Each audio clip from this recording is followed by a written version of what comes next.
رب اشرح لي صدري ويسر لي أمري واحلل عقدة من لساني يفقه قولي رب زدني علما سبحانك لا علم لنا إلا ما علمتنا إنك أنت العليم الحكيم.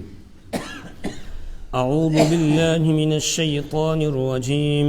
بسم الله الرحمن الرحيم. ما أصابك من حسنة فمن الله وما أصابك من سيئة فمن نفسك وأرسلناك للناس رسولا وكفى بالله شهيدا. من يطع الرسول فقد أطاع الله ومن تولى فما أرسلناك عليهم حفيظا. صدق الله العظيم. سورۃ النساء کی آیت نمبر 78 تک ہم پڑھ چکے ہیں. آج آیت نمبر 79 سے درس ہو رہا ہے. اس آیت کا بھی کچھ حصہ ہم پڑھ کر آئے تھے. اوپر سے مضمون یہ چلا آ رہا ہے کہ منافقین جب کوئی ان کو اچھی حالت کوئی بھلائی پیش آتی یا مسلمانوں کو کامیابی ملتی تو کہتے تھے فمن اللہ، یہ اللہ کی طرف سے ہے. اور اگر کوئی مصیبت اور پریشانی آ جاتی تو اس کا الزام رسول اکرم صلی اللہ علیہ وسلم پر نعوذ باللہ لگاتے، آپ کو مورد الزام ٹھہراتے تھے. اس پر اللہ تبارک و تعالی نے فرمایا قل کل من عند اللہ. اے نبی صلی اللہ علیہ وسلم آپ ان سے کہہ دیجئے کہ جو کچھ بھی کائنات میں ہوتا ہے اللہ کے کرنے سے ہوتا ہے، اس کے چاہنے سے ہوتا ہے. اس کی چاہت اور اس کے کرنے کے بغیر کچھ بھی نہیں ہو سکتا ہے. رہا تمہارا یہ کہنا کہ اگر کوئی اچھائی پہنچتی ہے تو اس کے بارے میں یہ سمجھتے ہو یہ اللہ کی طرف سے اور ہم اس کے مستحق ہیں اور اپنا مقدر سمجھتے ہیں، اور اگر کوئی بری حالت پہنچ جائے اس کا الزام رسول پاک صلی اللہ علیہ وسلم پر لگاتے ہیں. نہیں، معاملہ ایسا نہیں ہے. معاملہ یہ ہے ما اصابک من حسنۃ فمن اللہ، کہ جو بھی تمہیں کوئی بھلائی پہنچتی ہے تو یہ اللہ کے فضل سے ہے. کوئی بھی اچھی حالت تمہیں ملتی ہے یہ اللہ کے فضل سے ہے. یہ نہ سمجھنا کہ ہم اس کے مستحق تھے اور ہمارے لیے ہمارا یہ مقدر تھا، نہیں، بلکہ جو بھی تمہیں بھلائی ملتی ہے، اچھی حالت پہنچتی ہے، کوئی نعمت ملتی ہے، یہ اللہ کے فضل سے ہے، یہ اللہ کا فضل ہے.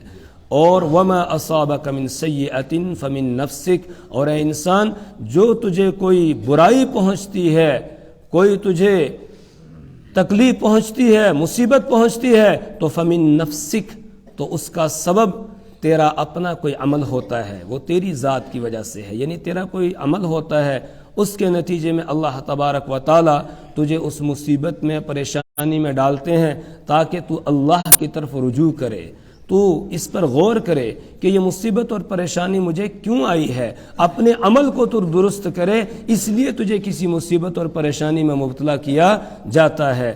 تو رسول پاک صلی اللہ علیہ وسلم پر الزام لگانا یہ تمہاری طرف سے جھوٹ ہے، جھوٹا الزام ہے. رسول پاک صلی اللہ علیہ وسلم تو خیر و برکت کے ساتھ آئے ہیں. آپ صلی اللہ علیہ وسلم کی وجہ سے تو اس کائنات کو بنایا گیا ہے، آپ کے وسیلے اور صدقے سے اللہ نے اس کائنات کو بنایا ہے. پھر آپ پر الزام لگایا جائے یہ تو بہت بڑی گستاخی ہے جو رسول پاک صلی اللہ علیہ وسلم کی طرف تم نسبت اس کی کر رہے ہو.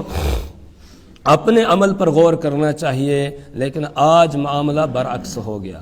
آج ہمیں کوئی مصیبت کوئی پریشانی ہوتی ہے، کسی کا کاروبار نہیں چل رہا ہے، کسی کے گھر میں بیماریوں نے ڈیرا ڈالا ہوا ہے یا اور کوئی مصیبت ہے تو فوراً ایک دم ذہن گھوم جاتا ہے، کسی نے کچھ کرا دیا، کسی نے سحر کر دیا، کسی نے کچھ اور کر دیا. یہ نہیں دیکھیں گے کہ ہم نماز پڑھ رہے ہیں یا نہیں پڑھ رہے ہیں، گھر میں قرآن کی تلاوت کی جا رہی ہے یا نہیں کی جا رہی ہے، اللہ کو یاد کیا جا رہا ہے یا نہیں کیا جا رہا ہے، اللہ کی نافرمانی تو نہیں ہو رہی ہے گھر میں، اس پر ہم غور نہیں کرتے. ادھر ہمارا ذہن نہیں جائے گا، مسجد میں نہیں آئیں گے لیکن کہیں پیر بابا کے پاس چلے جائیں گے، کسی اور تعویذ گنڈے والے کے پاس جائیں گے، اس کو جا کر کہیں گے ذرا دیکھنا میرا حساب لگانا. پھر وہ بھی بولتا ہے اچھا، یہ وہ ادھر ادھر سے نام وام پوچھتا ہے، اس کے بعد پھر کہتا ہے اچھا اب لگاتا ہوں حساب لگاتا، ہاں بڑا زبردست کالا جادو کیا ہوا ہے. اب اس کے لیے کالا بکرا دینا پڑے گا، اب لال رنگ کا مرغا ذبح کرنا پڑے گا. اس طریقے سے شرک کے اندر پھر وہ مبتلا کرتے ہیں. تو جو ایمان کی کوئی رتی تھی وہ بھی چلی جاتی ہے اس طرح کرنے سے. تو سب سے پہلے نمبر پر یہ ہے کہ ہم غور کریں کہ ہمارا عمل درست ہے نہیں، اللہ کے ساتھ ہمارا معاملہ کیسا ہے. ہم نماز پڑھ رہے ہیں یا نہیں، میرا جوان بیٹا نماز پڑھ رہا ہے یا نہیں، میری جوان بیٹی نماز پڑھ رہی ہے کہ نہیں، بیوی گھر میں نماز پڑھ رہی ہے نہیں پڑھ رہی ہے. وہ سارے نماز پڑھ ہی نہیں رہے ہیں، خود بھی نہیں پڑھ رہا ہے نماز. یہ تو نحوست گھر کے اندر ڈالی ہوئی ہے، اس نے قرآن کھول کر دیکھا نہیں جاتا ہے، قرآن کو بڑے سجا کر جو ہے وہ شوکیس کے اندر رکھا ہوا ہے یا الماری میں رکھا ہے یا گلاف کے اندر لپیٹ کے رکھا ہوا ہے، اس کو کھولنے کی توفیق ہی نہیں ہوتی ہے. اور پھر سمجھتا ہے، کہتا ہے کسی نے کچھ کر دیا. سب سے بڑا کرنے والا خود ہے، اس کا عمل ہے جس کی وجہ سے اس کو مصیبتوں اور پریشانیوں نے گھیرا ہوا ہے. اس لیے مصیبتیں اور پریشانی اس لیے دی جاتی ہے تاکہ آدمی اللہ کی طرف رجوع کرے، یا پھر اس کے اللہ تعالیٰ درجات کو بلند کرنا چاہتا ہے. اگر مصیبت اور پریشانی جو ہے اللہ کی طرف سے، بعض دفعہ تو آدمی کے اپنے عمل اور کرتوت کی وجہ سے ہے، اور بعض دفعہ اللہ اس کے مرتبے کو بلند کرنا چاہتا ہے، اس لیے مصیبت اور پریشانی میں سے اس کو گزارا جاتا ہے. جیسے انبیاء کرام علیہم الصلاۃ والسلام ہیں، ان کو آزمائشوں اور امتحانات سے گزارا جاتا ہے. کیوں؟ ان کے درجات اللہ بلند کرنا چاہتا ہے. اور اللہ کے حبیب محمد عربی صلی اللہ علیہ وسلم نے فرمایا، سب سے زیادہ تکلیف مجھے پہنچائی گئی ہے، مجھ سے زیادہ تکلیفیں کسی کو بھی نہیں پہنچائی گئی. اور سب سے اونچا مرتبہ اور مقام کس کا ہے؟ حضور اکرم صلی اللہ علیہ وسلم کا ہے. مقام محمود اللہ نے آپ کو عطا کیا ہے، تو اس کا حاصل کرنا کوئی آسان کام تھوڑی ہے. اس لیے رسول پاک صلی اللہ علیہ وسلم کو مصائب کی بھٹی سے گزارا گیا.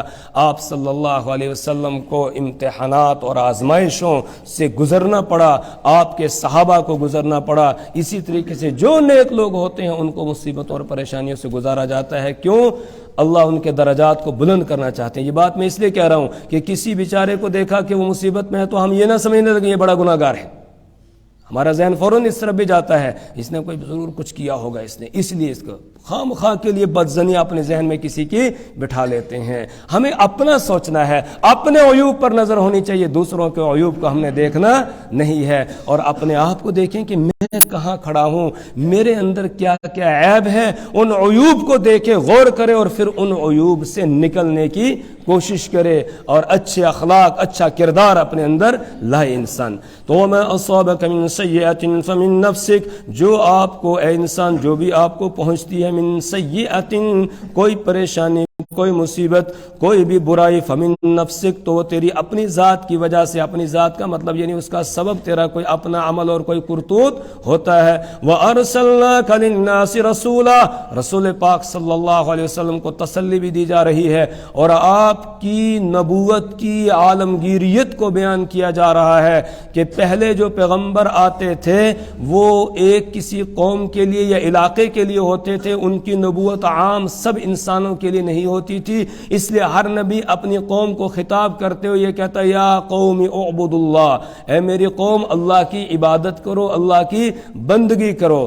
رسول پاک صلی اللہ علیہ وسلم کی نبوت عالمگیر ہے، آپ ساری دنیا کے انسانوں کے پیغمبر ہیں، صرف مسلمانوں کے نہیں بلکہ جتنے بھی انسان دنیا کے اندر ہے، مشرق سے مغرب تک، شمال سے جنوب تک، جتنے بھی انسان ہیں سارے انسانوں کے لیے آپ کو نبی بنا کر بھیجا گیا ہے. آپ ہندوؤں کے بھی نبی ہیں، آپ سکھوں کے بھی نبی ہیں، آپ یہودیوں کے بھی نبی ہیں، آپ عیسائیوں کے بھی نبی ہیں، آپ مجوسیوں کے بھی نبی ہیں. جتنی بھی قومیں، جتنے بھی مذاہب پائے جاتے، سب کے پیغمبر محمد عربی صلی اللہ علیہ وسلم ہے، اور سب کا مذہب بھی ایک ہی مذہب ہے، وہ ہے دین اسلام. وَمَن يَبْتَغِ غَيْرَ الْإِسْلَامِ دِينًا فَلَن يُقْبَلَ مِنْهُ، جو دین اسلام کے علاوہ کوئی اور دین تلاش کرے گا، ڈھونڈے گا، اس سے ہرگز قبول نہیں کیا جائے گا. ان الدین عند اللہ الاسلام، دین اللہ کے نزدیک اب اسلام ہے، کوئی اور مذہب، کوئی اور سکہ دین کے معاملے میں اسلام کے علاوہ چلنے والا نہیں ہے. اسی طریقے سے آپ کو جو کتاب دی گئی ہے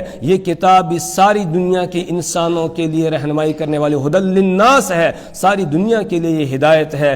اسی طریقے سے رسول پاک صلی اللہ علیہ وسلم آپ صلی اللہ علیہ وسلم کو رسولا ارسلناک للناس رسولا، سارے رسولوں کے لیے، سارے انسانوں کے لیے رسول بنا کر بھیجا گیا۔ قل یا ایھا الناس انی رسول اللہ الیکم جمیعا، آپ اعلان فرما دیجئے یا ایھا الناس، اے پوری دنیا کے انسانوں، انی رسول اللہ الیکم جمیعا، میں تم سب کی طرف رسول بنا کر بھیجا گیا ہوں، اللہ کا پیغمبر ہوں، اللہ نے مجھے بھیجا ہے تم سب کی طرف۔ وما ارسلناک الا کافۃ للناس بشیرا ونذیرا، ہم نے آپ کو سارے لوگوں کے لیے بشیر اور نذیر بنا کر بھیجا ہے۔ وما ارسلناک الا رحمۃ للعالمین، ہم نے سارے جہانوں کے لیے آپ کو رحمت بنا کر بھیجا ہے، اور صرف انسانوں کے لیے نہیں بلکہ جنات کے بھی آپ نبی ہیں، آپ پیغمبر ہیں۔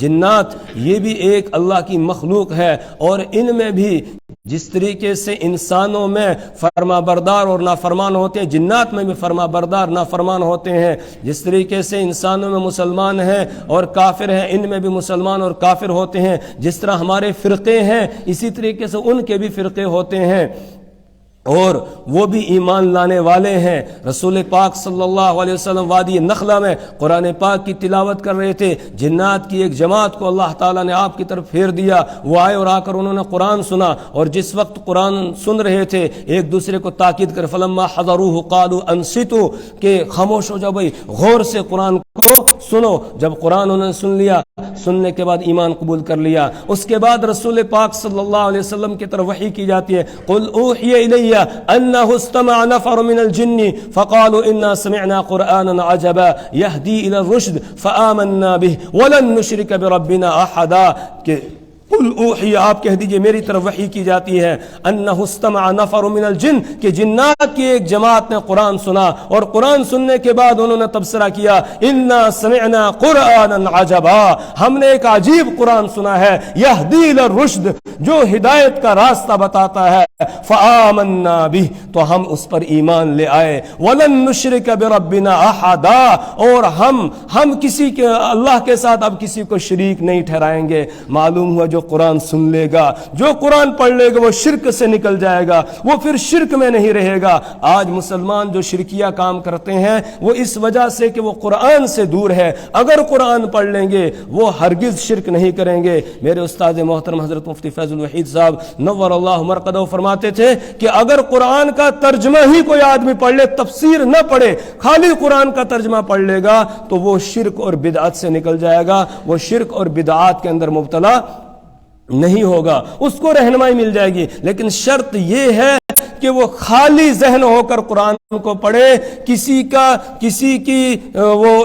کسی جماعت یا کسی گروہ کا چشمہ لگا کر قرآن پاک کو نہ پڑھے، بلکہ خالی ذہن ہو کر قرآن کو پڑھے گا، قرآن اس کی رہنمائی کرے گا، جیسے جنات کو رہنمائی مل گئی۔ یہدی الی الرشد، وہ کہتے ہیں یہ قرآن ہدایت کی رہنمائی کرتا ہے، ہدایت کا راستہ بتاتا ہے۔ ولن نشرک بربنا احدا، اور ہم کسی کو بھی اللہ کے ساتھ شریک نہیں ٹھہرائیں گے۔ وانہ تعالی جد ربنا ما اتخذ صاحبۃ ولا ولدا، اور یہ بھی اعلان کر دیا وانہ تعالی جد ربنا، ہمارے رب کی بزرگی بہت برتر ہے، ہمارا رب بہت بلندیوں والا ہے۔ وانہ تعالی جد ربنا ما اتخذ صاحبۃ ولا ولدا، اس نے نہ کوئی بیوی بنائی ہے نہ کوئی اولاد بنائی ہے۔ مفسرین یہ کہتے ہیں کہ یہ بات انہوں نے جو کہی، اس سے معلوم ہوتا ہے کہ یہ جنات شاید عیسائی تھے، یہ عیسائی تھے، حضرت عیسیٰ علیہ السلام کو خدا کا بیٹا مانتے تھے، لیکن آج جب انہوں نے قرآن سنا ہے، قرآن سننے کے بعد انہوں نے اعلان کیا کہ نہیں، ہم جھوٹے تھے، ہم جو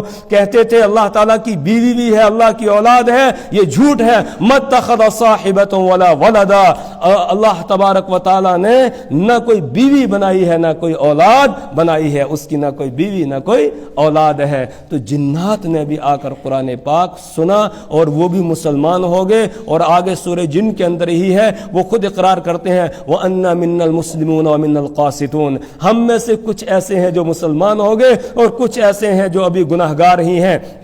ابھی گناہوں والی زندگی بسر کر رہے ہیں، وَأَنَّا مِنَّا الصَّالِحُونَ وَمِنَّا دُونَ ذَلِكَ، اور ہم میں سے کچھ نیک ہیں اور کچھ اس کے علاوہ ہیں، یعنی بد کردار ہیں۔ اس طریقے سے وہ تبصرہ کر رہے ہیں، اور رسول پاک صلی اللہ علیہ وسلم جنات کو دعوت دینے کے لیے بھی تشریف لے گئے ہیں۔ حضرت عبداللہ بن مسعود رضی اللہ تعالیٰ عنہ بیان فرماتے ہیں، ایک رات رسول پاک صلی اللہ علیہ وسلم نے مجھے اپنے ساتھ لیا اور آپ تشریف لے گئے جنگل کی طرف۔ ایک جگہ آپ نے ایک دائرہ لگایا، اس دائرے میں مجھے بٹھا دیا اور کہا عبداللہ یہیں پر بیٹھے رہنا، اس سے نکلنا نہیں، اس دائرے کے اندر رہنا، اس سے باہر مت نکلنا، اس سے باہر نکلو گے پھر ملاقات آگے ہی جا کر ہوگی، یہاں نہیں ہوگی، اس لیے یہیں پر رہنا۔ حضرت عبداللہ بن مسعود رضی اللہ تعالیٰ عنہ فرماتے ہیں میں دائرے کے اندر بیٹھ گیا، آپ صلی اللہ علیہ وسلم آگے تشریف لے گئے، اور اس کے بعد پھر آوازیں آنا شروع ہو گئی، شور ہنگامہ جیسے جیسے بہت سارے لوگ کہیں آتے ہیں اس طریقے سے آنا شروع ہو گئے۔ مجھے جو ہے وہ خطرہ محسوس ہونے لگا کہیں رسول پاک صلی اللہ علیہ وسلم کو کوئی نقصان نہ پہنچا دے۔ میں نے ارادہ کیا میں نکلوں، لیکن پھر فوراً ہی مجھے حضور پاک صلی اللہ علیہ وسلم کی نصیحت یاد آ گئی کہ دائرے سے باہر نہیں نکلنا ہے، تو میں وہیں پر رہا۔ صبح کے وقت میں رسول پاک صلی اللہ علیہ وسلم واپس تشریف لائے اور آپ نے فرمایا میں جنات کو دین کی دعوت دینے کے لیے گیا ہوا تھا، اور جنات کی جماعتوں کی جماعتیں آئی ہیں اور انہوں نے ایمان قبول کیا ہے۔ تو رسول پاک صلی اللہ علیہ وسلم صرف انسانوں کے نہیں بلکہ جنات کے بھی آپ پیغمبر ہیں، جنات کی طرف بھی آپ کو بھیجا گیا ہے۔ اور اسی موقع کی بات ہے کہ جنات نے رسول پاک صلی اللہ علیہ وسلم سے اپنے کھانے کے بارے میں سوال کیا کہ ہمارا کھانا یہ ہڈیاں ہیں، اور اسی طریقے سے یہ لید جو ہے یہ ہمارے کھانے میں لگتا ہے، ہمارے جانور جو ہے وہ لید کھاتے ہیں، ان کا کھانا یہ ہے، اور ہمارا کھانا وہ ہڈیاں ہے، خالی ہڈیاں۔ تو آپ کی امت کے لوگ کیا کرتے ہیں کہ ہڈی کو ناپاک کر دیتے ہیں، اس سے استنجا کرتے ہیں، ناپاک کر دیتے ہیں، آپ ان کو منع کر دیجئے تاکہ ہماری خوراک ناپاک نہ ہو بلکہ وہ پاک ہی رہے۔ تو آپ صلی اللہ علیہ وسلم نے آ کر صحابہ کو حکم دیا، اپنی امت کو بتایا لا تستنجو بالروثۃ والرمہ، کہ تم لید اور ہڈی کے ساتھ استنجا نہ کرو، فإنہما زاد اخوانکم من الجن، اس لیے کہ تمہارے جن بھائیوں کی خوراک ہے، تو اس لیے اس کو تم ناپاک نہ کرو۔ اس لیے حلال جو جانور کا گوشت ہوتا ہے اس کی ہڈیاں ہیں، ان ہڈیوں کو گندی جگہ نہیں ڈالنا چاہیے بلکہ صاف ستھری جگہ ڈالنا چاہیے۔ اللہ اپنی قدرت سے ان کے اوپر گوشت لگا دیتا ہے جو ہمیں نظر نہیں آتا ہے جنات کے لیے، اور جنات اس کو استعمال کرتے ہیں، جنات اس کو کھاتے ہیں۔ ہمارے بزرگ ہیں حضرت مفتی عبدالغنی ازہری صاحب دامت برکاتہم عالیہ، آج کل ان کی صحت خراب چل رہی ہے، اللہ سے دعا کریں اللہ ان کو شفاء کاملہ عاجلہ مستمر عطا فرمائے۔ بہت بڑے بزرگ اور بڑے عمر رسیدہ ہیں، تو اللہ نے بہت ان کو نوازا، بہت علم اللہ تعالیٰ نے ان کو عطا کیا، اور ان کی ذہانت ابھی بھی اس بڑھاپے کے اندر 100 سال سے اوپر عمر ہے، لیکن اس کے باوجود جو ہے ابھی بھی ان کا حافظہ اس طرح ہے جس طرح چھوٹے بچے کا حافظہ ہوتا ہے، اس طریقے سے کتابیں یاد، ساری چیزیں ان کو۔ تو وہ بیان فرما رہے تھے کہ ایک مرتبہ جنات نے شکایت کی کہ حضرت شیخ الحدیث شیخ زکریا رحمۃ اللہ علیہ جب تھے تو وہ ہمیں خوراک دیا کرتے تھے، یعنی ہڈیاں وہ چھت پہ ڈلوا دیا کرتے تھے، اور پھر جو ہے وہ ہمارے لیے خوراک بنتی تھی، لیکن اب وہ سلسلہ کسی نے بند کر دیا ہے۔ تو حضرت فرماتے ہیں کہ پھر میں نے وہاں پیغام بھیجا کہ اس سلسلے کو جاری رکھا جائے، ہڈیوں کو ڈالا جائے، تو ہڈیاں کہیں پاک جگہ ڈالنی چاہیے تاکہ ان کی خوراک بنے اور ان کو فائدہ ملے۔ تو جنات کی طرف بھی رسول پاک صلی اللہ علیہ وسلم کو پیغمبر بنا کر بھیجا گیا۔ وَأَرْسَلْنَاكَ لِلنَّاسِ رَسُولًا، اے نبی صلی اللہ علیہ وسلم ہم نے آپ کو بھیجا ہے للناس، سارے لوگوں کے لیے، رسولاً نبی، رسول بنا کر، پیغمبر بنا کر۔ وَكَفَى بِاللَّهِ شَهِيدًا، اگر یہ لوگ آپ کا انکار کرتے ہیں، منافقین آپ کو اذیتیں پہنچاتے ہیں، تکلیف پہنچاتے ہیں، آپ پر الزام لگاتے ہیں، آپ کو اس سے پریشان ہونے کی ضرورت نہیں ہے۔ وَكَفَى بِاللَّهِ شَهِيدًا، اللہ کافی ہے گواہی دینے کے اعتبار سے، اللہ گواہی دے رہا ہے آپ کو نبی بنا کر بھیجا گیا ہے، آپ سارے انسانوں کے لیے کی طرف بھیجے گئے ہیں۔ اگر کوئی انکار کرتا ہے اس سے کوئی فرق آپ کی ذات پر نہیں پڑے گا، اس لیے کہ آپ اللہ کے پیغمبر ہیں، اللہ گواہی دے رہا ہے۔ ہاں جو انکار کرے گا نقصان اپنا کرے گا، اور جو آپ کی اطاعت اور فرما برداری کرے گا فائدہ اسی کا ہوگا۔ اسی کو رسول پاک صلی اللہ علیہ وسلم نے بیان فرمایا، کل امتی یدخلون الجنہ میری پوری امت جنت میں جائے گی الا من ابا، مگر وہ جس نے انکار کیا۔ قیل ومن ابا، عرض کیا کہ یا رسول اللہ یہ ابا والا کون ہے، انکار کرنے والا کون ہے؟ آپ نے فرمایا من اطاعنی فقد دخل الجنہ، جس نے میری اطاعت کی، میری بات مانی، وہ جنت میں داخل ہو گیا۔ ومن عصانی فقد ابا، اور جس نے میری نافرمانی کی فقد ابا، اس نے انکار کر دیا۔ یہاں ہے من یطع الرسول فقد اطاع اللہ، جس نے رسول صلی اللہ علیہ وسلم کی اطاعت کی، آپ کی پیروی کی، فقد اطاع اللہ، اس نے اللہ کی پیروی کی، اللہ کی اطاعت کی۔ ومن تولا فما ارسلناک علیہم حفیظا، ومن تولا، اور جو کوئی روح گردانی کرے گا، جو اعراض کرے گا، جو آپ کی بات نہیں مانے گا، آپ کی اطاعت اور فرما برداری نہیں کرے گا، فما ارسلناک علیہم حفیظا، تو آپ کا کوئی نقصان نہیں ہے۔ کیوں؟ اس لیے کہ ہم نے آپ کو ان پر حفیظ یعنی نگراں بنا کر آپ کو نہیں بھیجا ہے، آپ کو مبلغ اور پیغمبر بنا کر بھیجا ہے، رسول بنا کر بھیجا ہے، نبی بنا کر بھیجا ہے، خبر دینے والا بنا کر، پیغام پہنچانے والا بنا کر بھیجا ہے۔ آپ کا کام ہے پیغام پہنچا دینا، منوانا آپ کا کام نہیں ہے۔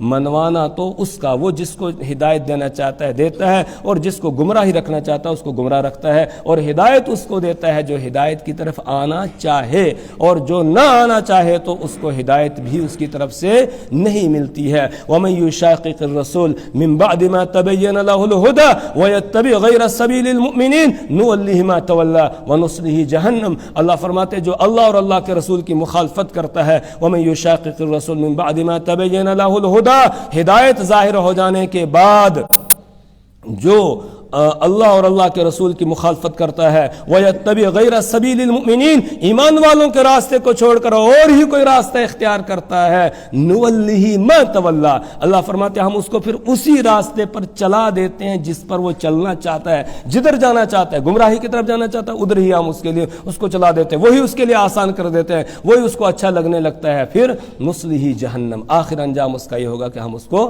جہنم میں ڈالیں گے۔ تو زبردستی کسی پر نہیں ہوتی ہے، لا کراہا فی الدین، دین کے اندر زبردستی نہیں ہے، کسی کو زبردستی مسلمان نہیں بنایا جا سکتا ہے، بلکہ جو آنا چاہے گا اس کو اللہ تبارک و تعالی ہدایت دے دیتے ہیں، اور جو نہ آنا چاہے اس کو جس راستے پر وہ چل رہا ہے اسی پر اللہ تعالی چلا دیتے ہیں۔ تو آپ کو ہم نے ان پر نگراں بنا کر نہیں بھیجا ہے بلکہ رسول بنا کر بھیجا ہے، آپ اپنا کام کرتے رہیے۔ یا ایھا الرسول بلغ ما انزل الیک من ربک، اے رسول صلی اللہ علیہ وسلم آپ پر جو اللہ کی طرف سے اتارا جا رہا ہے اس کو آپ امت تک پہنچاتے رہیے۔ وَيَقُولُونَ طَاعَةٌ فَإِذَا بَرَزُوا مِنْ عِنْدِكَ بَيَّتَ طَائِفَةٌ مِّنْهُمْ غَيْرَ الَّذِي تَقُولُ وَيَقُولُونَ طَاعَةٌ، اور وہ کہتے ہیں ہم اطاعت کر رہے ہیں۔ کون؟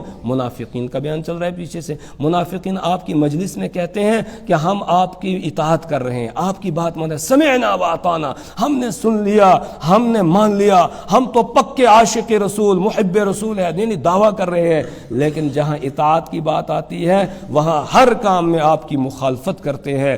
فَإِذَا بَرَزُوا مِنْ عِنْدِكَ، جب وہ آپ کے پاس سے نکلتے ہیں، باہر جاتے ہیں، جدا ہوتے ہیں، بَيَّتَ طَائِفَةٌ مِّنْهُمْ، تو ان میں سے ایک جماعت رات میں مشورہ کرتی ہے، غیر الذی تقول، اس کے علاوہ جو آپ کہتے ہیں، یعنی اس کے خلاف مشورہ کرتے ہیں جو آپ کہتے ہیں۔ آپ نے کوئی پلان بنایا فلانی جگہ جانا ہے اللہ کے راستے میں جہاد کرنے کے لیے، اب یہ نکلتے ہیں آپ کے پاس، مانتے ہیں بس سن لیا ٹھیک ہے ہم نے مان لیا، تیاری کر کے آتے ہیں، باہر نکلتے ہیں، پھر اکٹھے ہوتے ہیں، پھر مشورہ کرتے ہیں یار کیسے جان بچائی جائے، کس طریقے سے ہم اپنے آپ کو بچا لیں اور یہیں رہیں اور وہاں نہ جائیں۔ تو جو آپ کا مشورہ ہوتا تھا اس کے خلاف یہ مشورہ کرتے تھے، جو آپ کا پلان ہوتا تھا اس کے خلاف یہ پلاننگ کرتے ہیں۔ واللہ یکتب ما یبیتون، ان کو نہیں معلوم ہے کہ اللہ دیکھ رہا ہے، اللہ سارا ان کا ریکارڈ تیار کر رہا ہے۔ ان کو یاد رکھنا چاہیے ان کا پورا ریکارڈ تیار ہو رہا ہے، اور صرف انہی کا نہیں بلکہ ہر انسان کا نہیں، ہر جن کا، یعنی جو بھی مکلف مخلوق ہے سب کا ریکارڈ اللہ کے یہاں تیار ہو رہا ہے۔ واللہ یکتب ما یبیتون، اور اللہ لکھتا ہے ما یبیتون، جو وہ رات میں مشورہ کرتے ہیں اس کو بھی اللہ لکھتا ہے،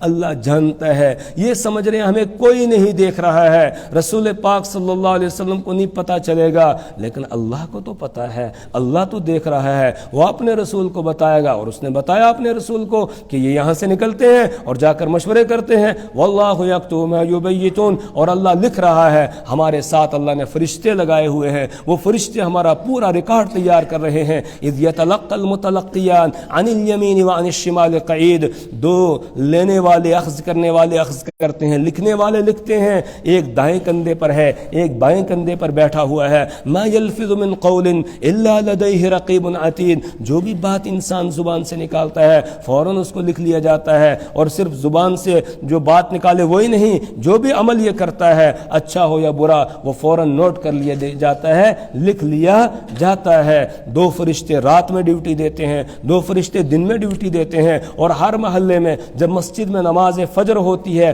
اس وقت فرشتوں کی ڈیوٹیاں چینج ہوتی ہے. اسی طرح عصر کی نماز ہوتی ہے تو اس محلے کے جو فرشتے ہوتے ہیں ان کی ڈیوٹیاں چینج ہوتی ہیں. جو مسجد میں آ کر نماز پڑھنے والے ہیں ان کے ریکارڈ میں یہ لکھا جاتا ہے کہ ان کو نماز پڑھتے ہوئے چھوڑ کر ہم آئے ہیں. جب آنے والے آتے ہیں وہ بھی کہتے ہیں جب ہم گئے تھے اس وقت یہ نماز پڑھ رہا تھا. خوش قسمت ہیں وہ لوگ کہ جو نماز کی پابندی کرنے والے ہیں, خاص طور سے فجر اور عصر, ساری نمازوں کی پابندی, لیکن فجر اور عصر جو ہے یہ زیادہ اہم نمازیں ہیں اور انہی میں ہم سستی کرتے ہیں. تو ان نمازوں کے اندر فرشتوں کی ڈیوٹیاں چینج ہوتی ہیں. فرشتے ہمارا پورا ریکارڈ تیار کر رہے ہیں. قیامت کے دن ہمارے سامنے آ جائے گا وہ ریکارڈ. اللہ فرمائے اقرا کتابک, کہ اپنا نامہ اعمال پڑھ, کفا بنفسک اليوم علیک حسیبا, آج تو کافی ہے اپنا حساب خود لینے کے لیے, بس تو خود اس کو پڑھ لے, پڑھتا جا اور دیکھتا جا, جتنے کرتوت تو نے کیے تھے سب کے سب اس کے اندر لکھے ہوئے ہیں. جب تھوڑا پڑھ لے گا اللہ پوچھے گا میرے لکھنے والوں نے کوئی ظلم تو نہیں کیا, زیادتی نہیں, کہے گا نہیں ہے اللہ جو میں نے کیا تھا وہی ہے. پھر پڑھے گا, اللہ پھر پوچھے گا بتا اور کوئی زیادتی تو نہیں تیرے ساتھ ہوئی, کہا نہیں اللہ جو میں نے کیا تھا وہی اس کے اندر درج ہے. تو جو ہم کر رہے ہیں سارا لکھا جا رہا ہے. واللہ یکتب ما یبیتون فاعرض عنہم وتوکل علی اللہ. تو اے نبی صلی اللہ علیہ وسلم آپ ان سے اعراض کیجئے. اگر آپ کو یہ اذیتیں پہنچا رہے ہیں, آپ پر الزام لگا رہے ہیں, آپ کی بات نہیں مان رہے ہیں, آپ کو پریشان ہونے کی ضرورت نہیں ہے, آپ کو غمزدہ ہونے کی ضرورت نہیں ہے. آپ اپنا کام کرتے رہیے. وتوکل علی اللہ, اور اللہ پر بھروسہ کیجئے. معلوم ہوا جو داعی الی الحق ہوگا, جو حق کی طرف لوگوں کو بلانے والا ہے, وہ پھر لوگوں کی باتوں کی کوئی پرواہ نہ کرے. اس کو بہت کچھ سننا پڑے گا, بہت سارے الزام بھی اس پر لگیں گے, لیکن ان کی طرف وہ توجہ نہ کرے, اس لیے کہ ان کی طرف توجہ کرے گا کام سے رک جائے گا, یا اپنے کام میں لگا رہے. ادھر ادھر جو ہے وہ چاہے لوگ کچھ کہتے رہے, اس طرف کوئی توجہ اس کو نہیں کرنی ہے. حضرت مولانا اشرف علی صاحب تھانوی رحمہ اللہ, حکیم الامت حضرت مولانا اشرف علی صاحب تھانوی رحمہ اللہ, ان کو لوگ کہتے تھے لوگ جی آپ مناظرہ کیوں نہیں کرتے ہیں, وہ فلانے فرقے والے آپ کو مناظرے کی دعوت دیتے ہیں, وہ آپ کو مناظرے کی دعوت دیتے ہیں, آپ جاتے نہیں ہیں مناظرے کے لیے. تو حضرت فرماتے تھے اگر میں مناظروں میں لگ جاؤں گا, اگر میں اس طریقے سے لوگوں کے ساتھ الجھوں گا, پھر یہ کام کون کرے گا جو کام میں کر رہا ہوں. اور وہ کام کر کے گئے کہ صدیوں میں آدمی اتنا کام کرتا ہے. 1300 سے زائد کتابیں ہیں جو حکیم الامت حضرت مولانا اشرف علی صاحب تھانوی رحمہ اللہ کی لکھی ہوئی, بہت بڑا کام کر کے گئے. اگر وہ الجھ جاتے تو پھر وہ کام نہیں ہو پاتا. معلوم ہوا داعی حق کو اس کی مخالفت ہوگی, اس کو اس مخالفت کی کوئی پرواہ نہیں کرنی ہے. اس کا کام ہے اپنے کام کو کرتا جائے. لوگ کچھ کہیں تو فاعرض عنہم, ان سے اعراض کرے. وتوکل علی اللہ, اور اللہ پر بھروسہ کرے. وکفا باللہ وکیلا, اور اللہ کافی ہے کارساز ہونے کے اعتبار سے. اس کو کسی اور چیز کی ضرورت نہیں. اللہ کے ساتھ اپنے تعلق کو مضبوط رکھے, انسانوں کی خیر خواہی کے طور پر وہ کام کرتا رہے, اللہ کی رضا کی خاطر کام کرتا رہے, اور کوئی چیز مطلوب نہ ہو تو بس اللہ کی مدد اس کے ساتھ ہوگی. اللہ سے دعا کرے پروردگار ہمیں اپنی کتاب کی سمجھ اور فہم عطا فرمائے. اللہ اس